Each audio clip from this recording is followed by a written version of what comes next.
As human beings, we are all frightened of something or another. But when that fear becomes extreme, where a person experiences absolute trauma, it's not about being dramatic or exaggerating. Studies indicate that 3 to 15% of people in the world suffer from a lifetime prevalence of phobias, with the most common being associated with animals or heights. I am phobic and I can't enlighten you as I can't even say the word. There are thousands out there like me with about 400 classified phobias. These people are phobic about various things from cockroaches to books, fish to butterflies, open spaces to enclosed spaces, flying, storms, needles, riding a car, or even peanut butter and clocks. On Silico Life, let's talk today is Amandhi Caldera, a researcher, clinical psychologist, and lecturer working at the Faculty of Medicine at the University of California. She will add some depth to the subject of phobias, which most often we all know little of.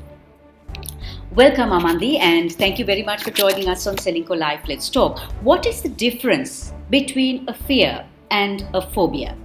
A fear is generally a natural emotion. So if we look at the 6 basic emotions that anybody would have, fear comes under it. So along with anger, joy, sadness, and disgust and surprise, fear does also fall into a natural emotion. So it is that particular emotion that has helped us survive as a species for a long time. If we take a phobia, on the other hand, a phobia is an excessive amount of fear that somebody feels for a particular situation or in response to a particular object.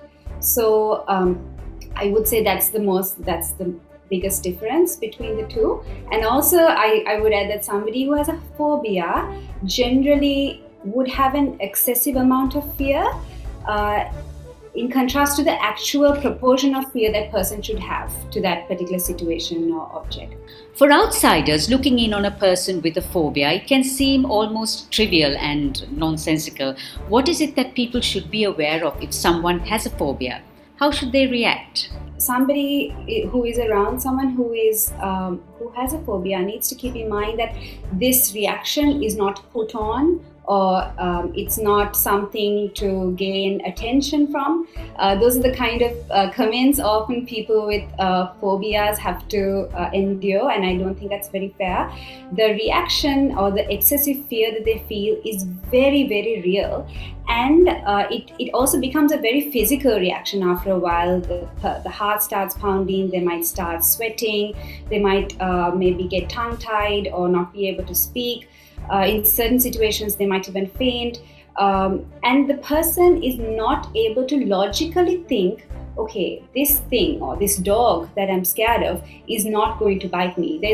Once the stress reaction sets in, the logical thinking stops or reduces, and this person is not able to make sense of those kind of arguments that somebody else might say. Look, I'm touching the dog, nothing is going to happen to you, he's a very good dog.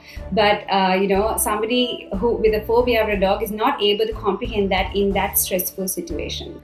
How can someone with a phobia manage it and not let it hamper their daily lives? In certain situations, people have to intervene with their phobia. In certain situations, it can be managed otherwise.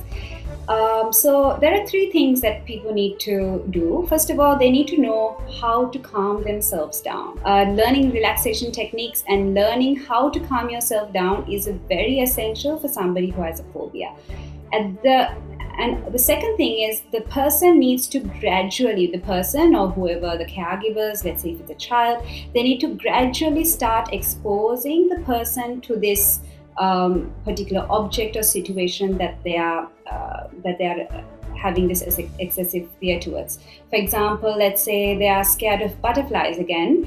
Maybe this person might start by seeing butterflies through a window, and the person knows that they are secure and the butterfly can't come through. So like that, a gradual exposure needs to be given to the person so that they gain confidence to go into or to come into contact with these phobic situations or objects. So the third thing is actually to start working with your thought patterns. when you are not in a stressful situation, to really think, okay, there are other people who come into contact with butterflies and nothing has ever happened to them. So why am I scared of butterflies? Is this fear? Is it necessary? Is it logical that I have so much of fear towards this thing? So it's very important that we do all three things. First of all, we learn how to calm ourselves down. We gradually expose ourselves and also change our thinking patterns and beliefs regarding this object or situation. Thank you, Amandhi, for shedding light on an area that very few people talk of and actually very few people know of, phobias. Thanks so much for joining us on Srilanka Life. Let's talk. So if you know someone who is phobic about something, it could be the most mundane thing. Please don't ask them to stop this nonsense and just get on with it, or get a grip on yourself, or worse still, if it's a child, ask them to behave and stop being silly. Phobias are real. They are debilitating and the scars are lifelong.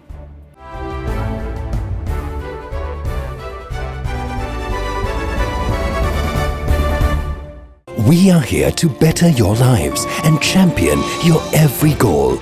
With 12 billion rupees worth of customer benefits in 2020 and a life insurance fund worth over 100 billion rupees, our strength is your strength. You focus on your goals. We will take care of the risks. Srilanka Life.